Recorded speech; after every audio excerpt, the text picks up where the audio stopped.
knew it. I just knew it. The person who had the job of writing my life's dialogue used to work on a very low-budget soap opera. Marian Keyes. You're listening to Writing Roots, brought to you by Aspen House Publishing. Welcome to Writing Roots. I'm Leigh Hull. And I'm Leigh Esses. Happy New Year. Oh yes, Happy New Year. Welcome to 2020. Yes. Our topic today covers one of the most important things for any book, and that's dialogue. Yes, writing dialogue is one of the most vital ingredients in your story. It's really hard to bake a cake without flour. It's really hard to tell a story without dialogue. It is very, very rare to have a good novel without dialogue. And it is too common to have a novel with bad dialogue. Yeah, I think that, for me, separates the people who know how to write and the people who don't. Because if I see good dialogue, then I know I'm going to be interested in the rest of the story. If the dialogue is chunky, it's faulty, it's way too expository, then I immediately am turned off from the story. So when it comes to dialogue, we are going to share one very, very, very important rule. Less is more. Every time. You don't want dialogue to be an exposition.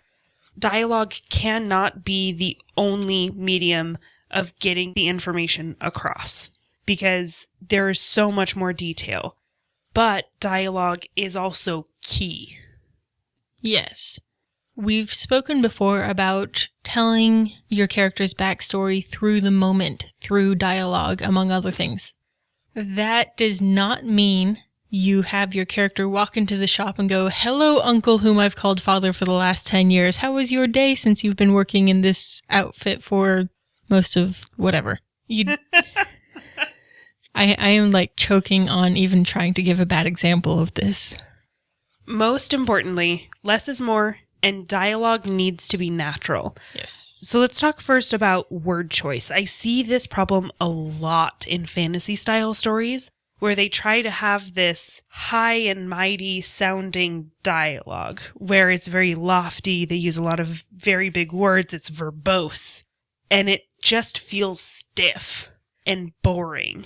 Which is okay if your character is stiff and boring, but not every character should choose the same words when conveying something. So every character needs to have a different voice. They need to use different words. It'll be based on how smart they are, the kind of education they have, their age. Even gender can play a role in what kind of words a person uses. I have a very good friend of mine who is Canadian, and she is, I swear, part Disney princess. And I've met her mom, who's law enforcement, and it's not genetic, at least from the mom's side. So her word choice is going to be very different from my word choice, who is not a terribly optimistic person, very skeptical of everyone and everyone, and also very much a literalist. She is a hopeless romantic Disney princess. So even though we are approximately the same age group, we are the same gender, it's going to be a different word choice when writing our two characters. If Leigh is writing the story of this friend and myself, then it would be very obvious who is saying what in the conversation, just by word choice alone. Another thing is, if you have a character that is lacking in confidence, they will use a lot of qualifying words. They'll say things like, "I just wanted to do this," instead of "I wanted." They'll be, "Well, I think this." They'll use a lot of words to kind of soften the blow of what they're saying, kind of edge around it. Well, if you have somebody who's very confident, straightforward, they won't be using words like "so." They won't be using words like "just." They'll just get right to the point.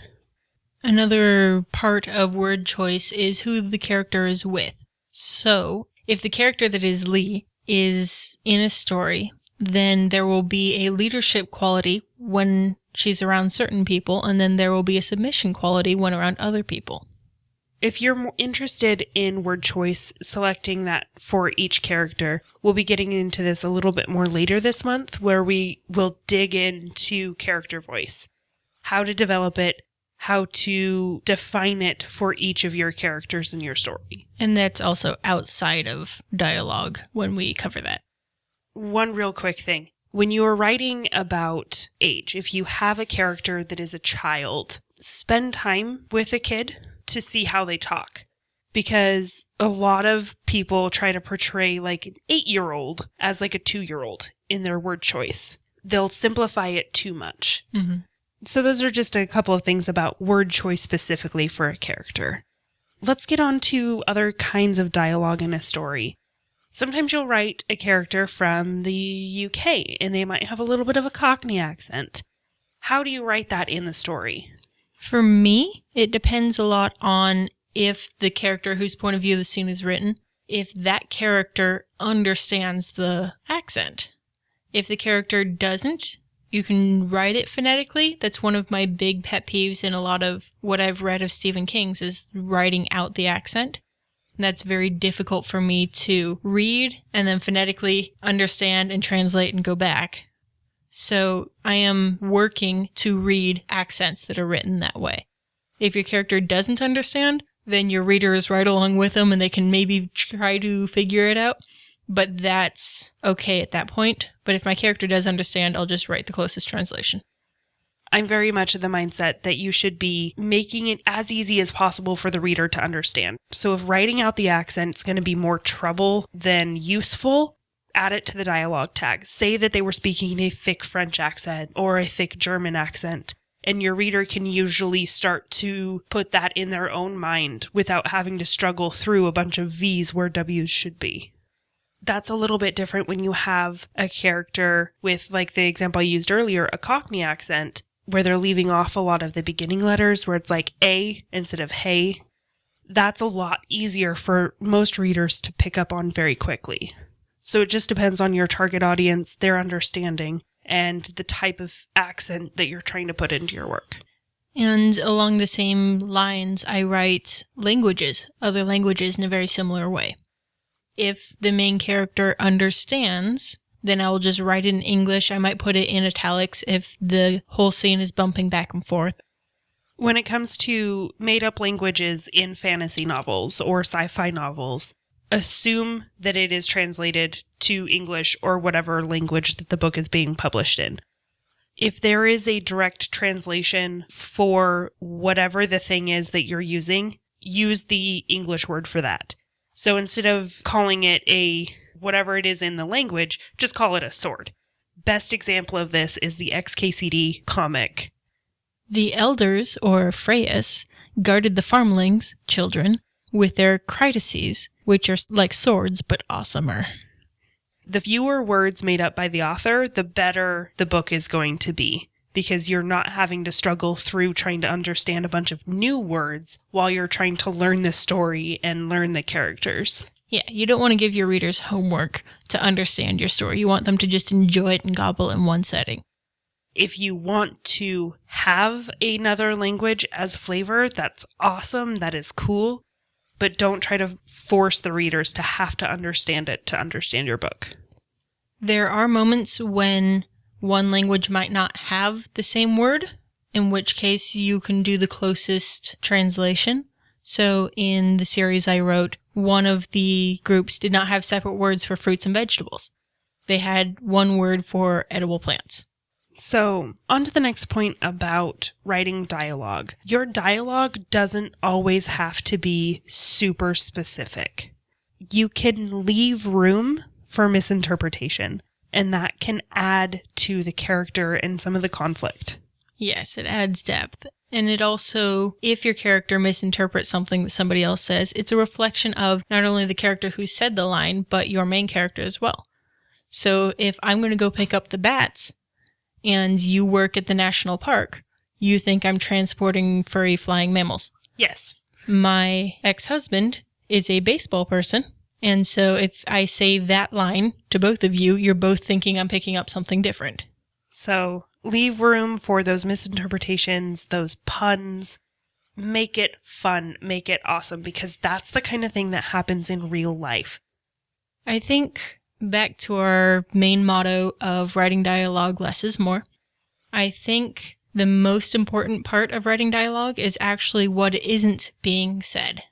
And I'm not just talking murder mysteries or romances, but do me a favor and watch a season of 24 and see how many times he says goodbye when hanging up the phone.